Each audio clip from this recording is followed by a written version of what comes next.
Hello à toi, bienvenue dans ce podcast dans lequel je voulais te parler aujourd'hui de les différentes familles d'âmes de lumière. Parce qu'il y a des informations qui fusent et je ne suis pas du tout d'accord. Avant d'aller un peu plus loin, bienvenue sur ma chaîne, c'est Cassie FJ. Sur la chaîne, on parle uniquement de liens flammes jumelles. Ça s'adresse aux personnes qui sont féminines et masculines dans le parcours. Donc si vous avez des questions, n'hésitez pas à les poser dans les commentaires après les vidéos et je vous répondrai. Je ne propose pas de consultation, coaching individuel. Par contre, je crée tout un tas de contenus. Vous pouvez me soumettre aussi des idées de contenu dans les commentaires et je ferai des vidéos par rapport aux questions que vous m'avez posées. Donc du coup, je voulais parler de ça parce que j'ai entendu sur Internet quand on parlait de 13 familles d'âmes. Et ce qui était assez drôle, c'était que parmi ces 13 familles d'âmes, nous avons que des familles d'âmes qui sont de lumière. Ce qui me fait hyper rire parce que du coup, ça ferait comprendre aux gens. Et évidemment, les personnes qui s'amusent à faire ce genre de vidéos n'ont pas envie que les gens aient la vérité. Mais ça fait comprendre en fait aux gens que dans ce monde, il n'y a personne qui est mauvais. Voilà. Donc en fait, dans ce monde, il n'y a pas de vampire énergétique, il n'y a pas de vampire émotionnel, il n'y a pas non plus de portail organique. Vous voyez, il n'y a que des belles âmes. Et donc, personne ne devrait être sur la défensive ou personne ne devrait se protéger parce que tout le monde est beau, gentil et magnifique, quoi. Donc, je trouve que c'est quand même grave de partager ce genre d'informations. Et en plus, c'est des informations qui sont vraiment partagées par tout le monde et tout le monde y croit. Et quand toi, tu sais pas que c'est pas le cas, que non, tout le monde n'est pas beau et qu'il y a littéralement des personnes qui veulent se nourrir de ta lumière, je peux te dire, c'est un peu comme ça que moi, j'ai été justement avec un gourou. Et j'avais justement une fille qui était pervers narcissique, qui essayait de me faire tomber, et qui m'a bien fait tomber d'ailleurs. Et que chaque fois que je parlais à ce gourou de cette fille, il me disait mais non, mais en fait c'est dans ta tête, personne ne te veut du mal, on te veut tous du bien ici. Cette communauté a littéralement essayé de me détruire. Et jusqu'à la fin, ils m'ont dit que non mais en fait on te veut pas de mal, en fait c'est pour toi qu'on fait ça parce que tu es folle en fait. Tu es folle de te méfier des gens. Et pourtant, la façon dont ils m'ont traité comme un paria, je peux te dire que non. Donc faites attention aux personnes qui veulent vous faire croire que dans ce monde, tout le monde est beau, parfait et gentil.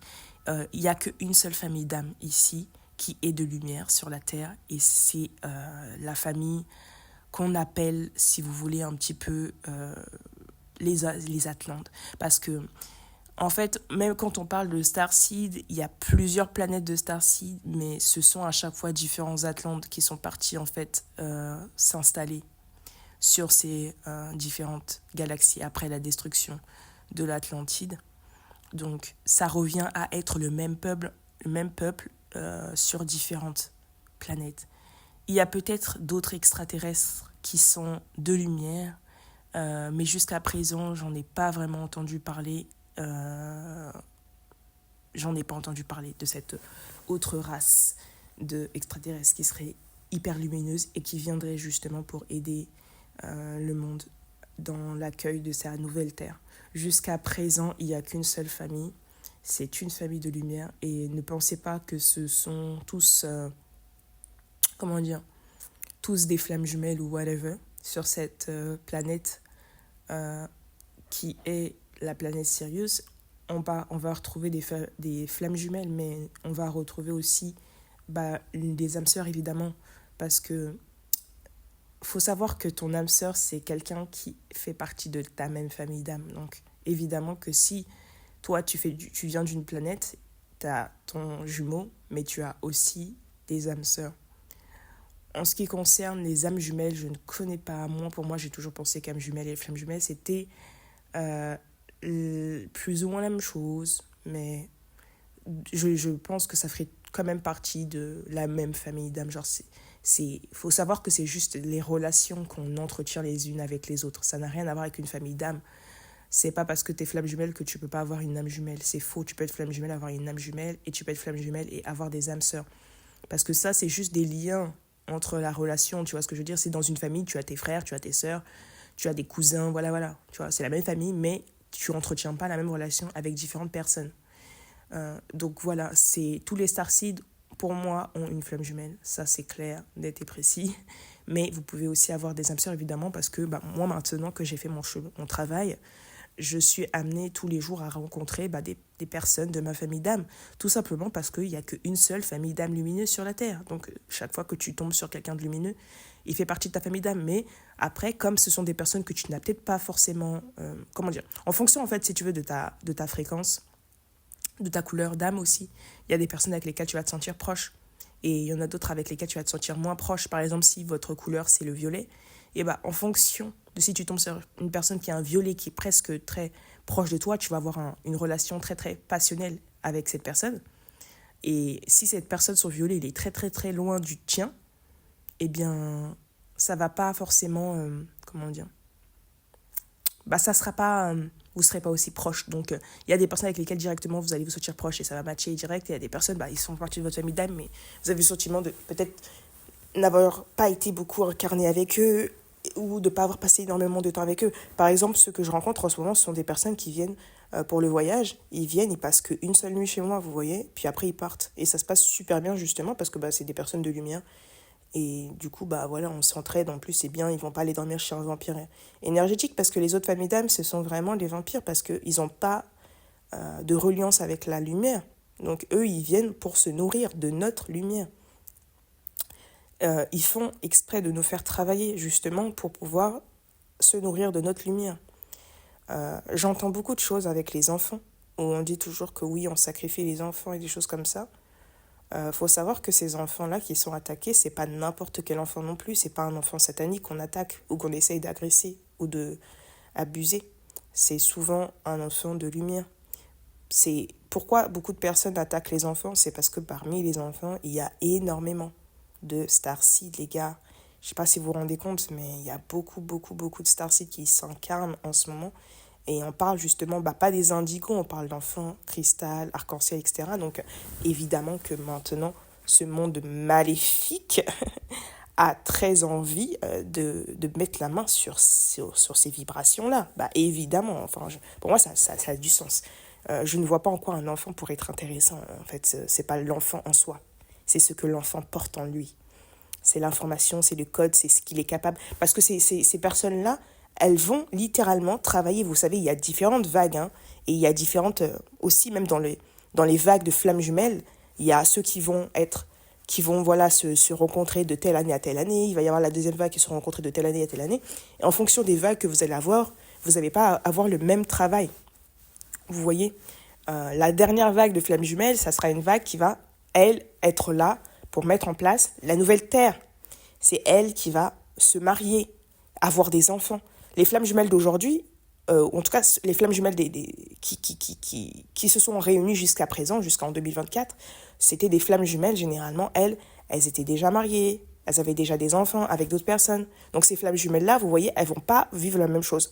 Quand je vois par exemple moi, qui suis dans un parcours flamme jumelle où je suis jeune, mon autre n'a jamais été marié, nous avons tous les deux pas eu d'enfants, il y a de fortes chances que quand on va se réunir, nous, on va vraiment travailler sur le mariage ensemble, sur les enfants ensemble, tu vois. Là où d'autres flammes jumelles ne vont pas forcément faire ça. Donc, ces autres flammes jumelles vont travailler sur autre chose, tu vois. Elles vont accompagner le collectif sur quelque chose d'autre. Mais vraiment, ceux qui vont être la dernière vague, après 2024, ça sera vraiment des personnes qui vont vraiment travailler sur la construction de cette nouvelle terre, les nouveaux codes, et des choses comme ça, la famille, et tout ça. Donc, comprenez vraiment que entre êtres de lumière, on est tous de la même famille d'âme. Les autres personnes qui sont là, c'est qui? On a des matriciels. C'est quoi les matriciels? C'est les Anunnaki. Je ne sais pas si vous avez entendu parler des Anunnaki. Ce sont un des premiers peuples extraterrestre qui est venu sur Terre et qui a essayé d'asservir. Au départ, ils avaient ramené d'autres extraterrestres et c'était ces extraterrestres-là qu'ils avaient asservis sur cette Terre. Entre-temps, ce qui s'est passé, c'est que ils ont voulu en fait créer une race de terriens d'une certaine manière qui sont un peu artificiels, matriciels. C'est eux en fait qui ont vraiment créé cette... voilà. Donc c'est des personnes de la matrice. En fait, c'est des personnes qui sont un petit peu... serviteurs des Anunnaki. Donc on a les grands chefs Anunnaki, les dieux Anunnaki, ils ont créé ce peuple-là de serviteurs, voilà. Ils sont là pour les servir, pour travailler pour eux. Ils ont mis en place cet esclavage. C'est pour ça que les portails organiques, généralement, ce sont des esclaves, ils ne posent pas de questions. Et ce sont eux, en fait, qui sont les portails organiques. Donc, ce sont un croisement. Ils sont un croisement entre les Anunnaki et les gens de la matrice. C'est pour cela que ce sont des personnes qui vont aussi se nourrir de notre énergie. Mais ces portails organiques-là, généralement, ce ne sont pas les grands portails organiques. Vous voyez qu'on voit là, les Anunnaki, là, vous voyez qui sont les stars, là, qui ont le pouvoir, qui abusent vraiment des enfants. Ils sont vraiment dans des grandes sectes et ils essaient de contrôler le monde et tout ça. Ça, c'est vraiment des personnes qui sont beaucoup plus, je pense, peut-être qui sont peut-être pas du tout un croisement, quoi. Eux, ça peut être vraiment des vrais Anunnaki qui ont plein de pouvoir. Mais parce que quand on regarde les vrais portails, du moins les portails organiques, généralement, vous voyez qu'ils sont pas très évolués et ils vont pas chercher vraiment à s'élever, en fait. Ils vont être dans leur rôle et ils vont jouer ce rôle toute la vie, ils vont pas se poser de questions. Ensuite, on va avoir d'autres qu'on appelle des reptiliens. Donc les reptiliens, c'est pareil, eux aussi, ils mettent des implants sur les gens et ils se nourrissent de la lumière des gens. Et on va avoir aussi les démons qui sont sur Terre. Donc les démons, il y a toutes sortes de démons, mais voilà. Généralement, les démons, ils possèdent. Moi, j'ai toujours eu le sentiment que quelqu'un n'était pas démon, mais qui pouvait être, comment dire, possédé pendant un court temps. Et je me dis, peut-être que c'est peut-être des démons qui passent à travers le portail. Et puis voilà, ils prennent possession de ces gens-là. Bon, bref, c'est quelque chose que je dois creuser par rapport à ça. Mais du coup, voilà.